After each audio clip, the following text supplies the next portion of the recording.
श्री कृष्ण परमपिता परमात्मा की कृपा से आप सभी लोग अच्छे होंगे। हमेशा से आप लोग सुनते आए हैं कि घर एक मंदिर होता है। बिल्कुल सही सुनते आए हैं, घर मंदिर होता है। लेकिन घर मंदिर कब होता है? जैसे मंदिर को कहें तो मंदिर कब होता है? मंदिर में दीवारें खड़ी हो जाएं, बिल्डिंग खड़ी हो जाए, सब कुछ हो जाए, लेकिन जब तक उसमें ईश्वर की प्रतिमा स्थापित नहीं होगी तब तक क्या वो मंदिर मंदिर होगा? नहीं होगा। तो जब तक उसमें देवत्व नहीं आएगा तब तक वो मंदिर मंदिर नहीं होगा। इसी प्रकार हमारे व्यक्तिगत जीवन में हम कहते हैं ना कि घर मंदिर है। घर मंदिर कब होता है? जब उस मंदिर रूपी घर में देवत्व लोग रहते हों, देवों की उपासना करने वाले, देवत्व अच्छे गुण शुभ गुणों से युक्त लोग यदि उस घर में रहते हैं तो घर वास्तव में मंदिर है। यही एक मंदिर की परिभाषा होती है। और मन को भी मंदिर कहते हैं। मन भी मंदिर जब ही है जब इस मन को नियंत्रित करने वाला देवत्व को धारण करता है। हमारे इस भारत भूमि में अनेकानेक प्रकार की नीतियां लिखी गईं। उन्हीं में आप सभी नाम सुने होंगे आचार्य चाणक्य का, जो कि बहुत ही प्रचंड विद्वान थे, जिनकी महिमा गाने लग जाए तो 1 घंटा उनकी महिमा गाने में निकल जाएगा। आचार्य चाणक्य बड़े ही विद्वान थे। उन्होंने चाणक्य नीति लिखी, उन्होंने अपनी एक नीति लिखी कि मनुष्य को जीने के लिए कुछ उन्होंने संदेश दिए कि इस प्रकार यदि आप अपने जीवन को जीते हैं तो बहुत अच्छा होगा। तो उन्होंने कहा कि घर को स्वर्ग कैसे बनाएं, कि स्वर्ग कहाँ है। तो उन्होंने अपनी नीति में एक श्लोक दिया। उन्होंने लिखा कि यस्य पुत्रो वशीभूतो भार्या च अनुगामिनी, अर्थात कि जिसका पुत्र उसके अधीन है। किसका पुत्र? उसके अधीन है। जिस पिता का पुत्र उसके अधीन है। जैसे कौन था? राम थे। अगली सुबह आप सभी जानते हैं कि राज्याभिषेक होने वाला था, लेकिन राम को पता चला कि पिता का आदेश है और पिता ने कहा कि बेटा ऐसी सी बात है, वन जाना पड़ेगा। उनका कोई बात नहीं पिताजी, तत्काल जाएंगे, बिल्कुल जाएंगे। माँ क्रोधित हुई, माँ को भी समझाया। माँ क्रोधित क्यों होती है? ये तो मेरा परम कर्तव्य है। तो यस्य पुत्रो वशीभूतो, जिसका पुत्र जिसके अधीन है। फिर उसके बाद कहते हैं भार्या च अनुगामिनी, भार्या च, जिसकी पत्नी अपने पति का अनुसरण करती हो, उसके खिलाफ व्यवहार न करती हो, उसके अनुकूल ही व्यवहार करती हो, ऐसी पत्नी जिसकी हो। कौन? अगर देखा जाए तो हमारी सीता माता हमारे भगवान के खिलाफ कभी नहीं गई। वो हमेशा उनके जीवन को अपने कदम से कदम मिला करके उनके जीवन से जीवन जोड़ करके चलती रही। फिर उसके आगे क्या लिखा? विभवे यश्च संतुष्टस, जो अपने धन संपन्नता जितना जिस पे है उसमें ही वो संतुष्ट रहने की सोचता है। तस्य स्वर्ग इहैव ही, उसके लिए स्वर्ग यही ही है। जो अपने धन में ही संतुष्ट होने की सोचता है, दूसरे धन का लोभ लालच नहीं करता है, उस मनुष्य के लिए स्वर्ग कहाँ है?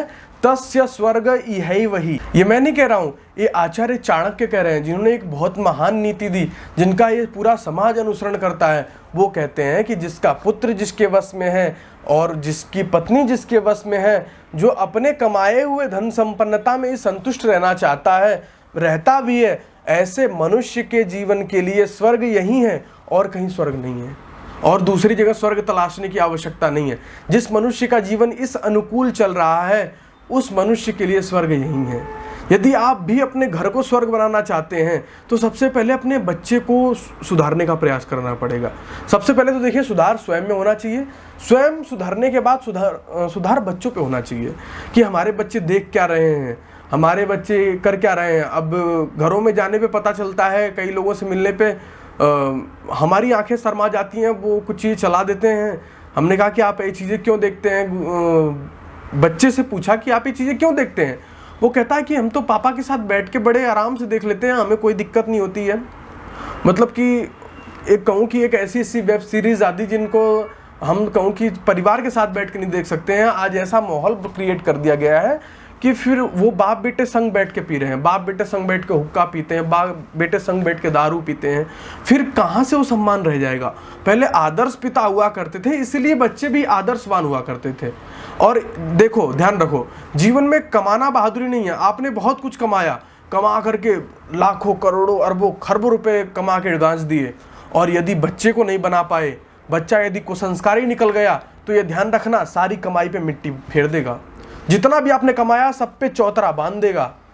लेकिन यदि आपने बच्चे को संस्कारवान कर दिया, आपकी पृष्ठभूमि भले ही कहूँ कि उतने उच्च स्तर के नहीं, आप बड़े शाही वर्गीय नहीं हैं, फिर भी यदि अपने बच्चे को आपने संस्कारित किया, आपने उसे संस्कारवान बनाया, तो यह ध्यान रखना, यदि आप एक झोपड़ी में भी रहते हैं तो उठा के आपको महल में बिठा देगा।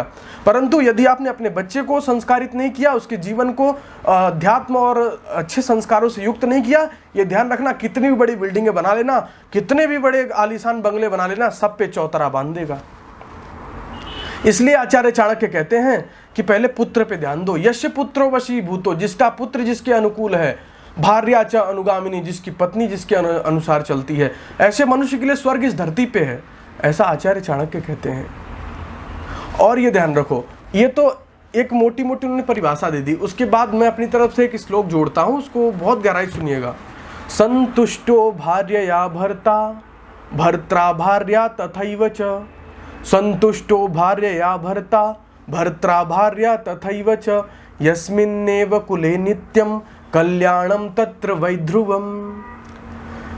संतुष्टो भार्यया भर्ता, जिस परिवार में, जिस कुल में, जिस घर में भार्या भर्ता अर्थात पत्नी पति से संतुष्ट रहती है, संतुष्टो भार्यया भर्ता, जिस कुल में पत्नी पति से संतुष्ट रहती है, भार्या भर्त्रा तथैव च, और पति पत्नी से संतुष्ट रहता है, जहां दोनों एक दूसरे से संतुष्ट हैं, एक दूसरे के खिलाफ कार्य नहीं करते, एक दूसरे के विपरीत नहीं जाते हैं, एक दूसरे के मन को लेकर के अपनी फिर समझदारी से कार्य करते हैं।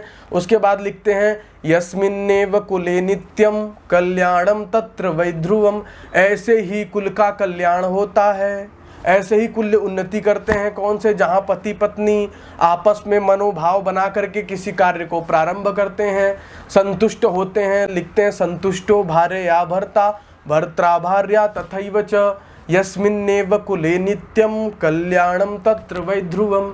तो यदि आप भी कल्याण चाहते हैं तो क्या करना पड़ेगा? भर्त्रा भार्या को, दोनों को संतुष्ट करके चलना पड़ेगा। चाहे आप पति हैं चाहे पत्नी है, यदि अपना तानो मान चलेगा तो गड़बड़ हो जाएगी। आपके परिवार में आपके अलावा बहुत सारे लोग हैं।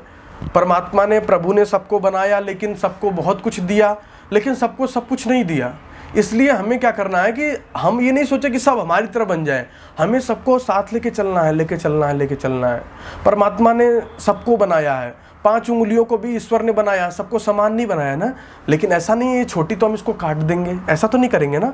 हमें इसको भी लेके चलना है, इसको भी लेके चलना है, इसको भी लेके चलना है। इसी प्रकार परिवार की सामंजस्यता को बनाने के लिए ध्यान रखो, परिवार में हर प्रकार का आदमी मिलेगा आपको। कामचोर भी मिलेगा, अच्छा आदमी भी मिलेगा, झूठ बोलने वाला भी मिलेगा, चोरी करने वाला भी मिलेगा। सबको संभाल के लेके चलना है। बस ये ध्यान रखना, सुधार मुख्य रहेगा। मुख्य बिंदु पे सुधार रखना है कि सबका सुधार करना है, लेकिन किसी को भगाना नहीं है, लेके सबको साथ बढ़ना है। जब तक ये प्रक्रिया नहीं अपनाओगे, ये ध्यान रखना कि घर परिवार में खुशियां नहीं आएंगी। किसी को मार देने से, किसी को प्रताड़ित कर देने से घर में शांति नहीं आती। घर में शांति के लिए विचारवान, विवेकवान और प्रत्येक मनुष्य को साथ लेकर के चलने वाला मनुष्य ही घर का सच्चा मुखिया हो सकता है। ऐसे मनुष्य का घर ही वास्तव में स्वर्ग बनता है। यदि आप भी स्वर्ग अपने घर को बनाना चाहते हैं तो सुंदर अध्यात्म की पृष्ठभूमि से जुड़िए, अपने विचार को, अपने उठने वाले वेगों को शांत कीजिए। परिवार में जितने भी लोग हैं सबसे आदर सम्मान पूर्वक करते हुए अपने जीवन को आगे बढ़ाइए। इतना ही कह के मैं अपनी वाणी को विराम देता हूँ। जय श्री कृष्ण।